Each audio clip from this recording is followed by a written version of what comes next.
Rushing the downswing is a really common problem. I know I've struggled with it in the past, and there's a very good chance that you have as well. Well, I'm going to teach you the techniques that have really helped me, helped all my students, and this is really the key to creating effortless power in your golf swing that's got rhythm, that's got timing, that's got flow, and that just feels really smooth. So let's start with a little demonstration. I'd love you to do this. Grab one of your longer clubs. I've got my 2-iron, doesn't really matter what it is. But we've got two ends of that club. We've got the top here and we've got the bottom here, or the club head and the grip end. So if I simply hold the grip end of the club and move it this way and this way, what we're going to find is throughout this motion, the club head is always following. So the grip starts and the club head is following.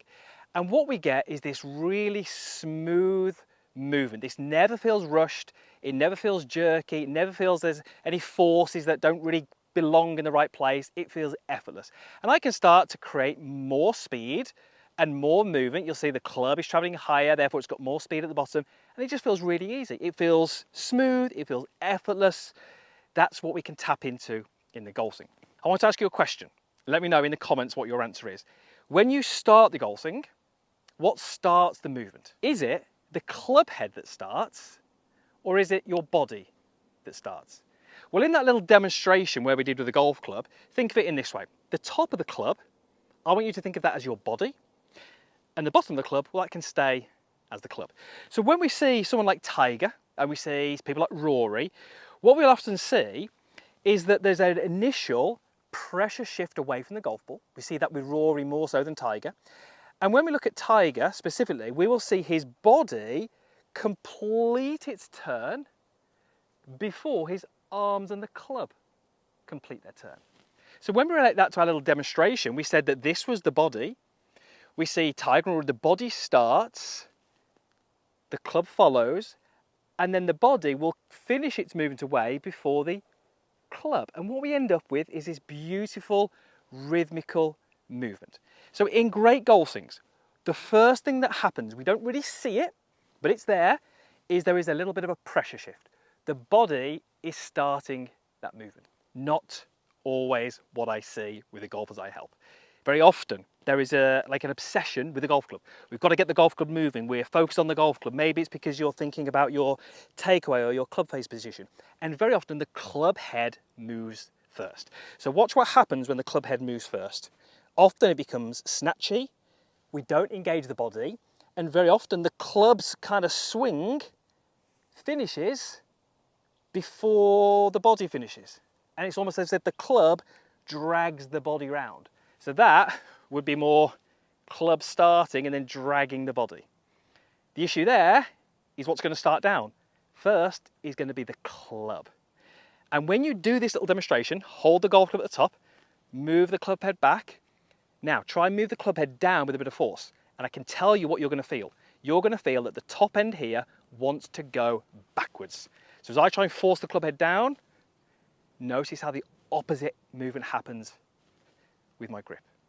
So we get the opposite movement. So if that's my golf swing, I'm going to get this snatchy move away, then the body turns, then the club starts down and I get the weight falling back. It feels all over the place. It feels rushed. It feels terrible. It creates bad strikes.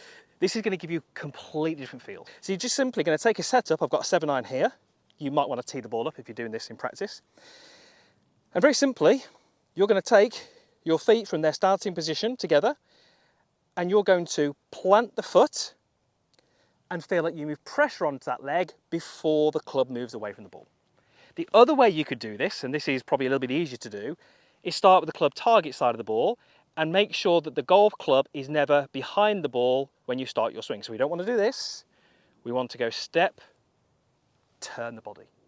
So the first thing that's happening here is the body is moving. The body is moving. We start to get this natural flow where the club follows and flows behind. So I'm going to hit a shot. I'm going to show what that would look like. I'm not going to go at full speed. And I'm more trying to tap into what this feels like as opposed to the actual result of the shot. So club starts here. Step, club stays, pressure and turn. With a pretty simple understanding, really simple drill, and a little step drill is we've got you to go body first. So what do we do after we've got the body to go first in the backswing? We've got to get the body to go first in the downswing. And we start to get this beautiful lagging motion where the arms lag behind the body. Then they can start to accelerate and we can start to get that flow and that rhythm and that timing. So, pretty sure you can guess where we're going with this. We're doing the same thing, but on the opposite side of the golf ball. So, we can do them separately and then we'll put them together. So this time, we're going to start from behind the ball with the feet. We're going to make our backswing, and then before the club has finished, you're going to step. So what we're seeing here is the downswing is started with the body, not with the golf club. Because if it starts with the golf club, you'll find it almost impossible to get that pressure to that lead side. So the same thing again, I'm going to go pretty low speed. Step happens in the water. I think I need to change my aim, but I don't mind because they're feeling great off the club face. It's feeling smooth, it's feeling rhythmical. The downswing certainly doesn't feel rushed. I just happen to have lost 2 range balls. So we've got to put those together now. And all we're going to do is going to do those 2 exercises together. Do this without a ball to begin with. It's going to feel much easier to you. So step, swing, swing. That's your drill. Start off separately. Backswing first, then downswing, so you can separate those movements. But ultimately, we go step, swing, swing. It's going to feel smooth, it's going to feel rhythmical, it's going to feel great. And what we've got is this versus this. And just do that. Just do that little exercise, because honestly, it's going to be completely eye-opening for you. You're going to feel how that second one probably feels more like your goal swing. So let's go ahead. Let's see if I can do this one without losing a ball this time. Step, swing. I mean, that feels amazing. That feels so good. It's not quite reached the flag, but the strike was great. It felt rhythmical. I could probably hit that shot and torch you, because it feels effortless. It feels like I could torch you. Now, many of you are going to feel your golf swings, lots of tension, there's aggression, it's rushed, it's over in the blink of an eye.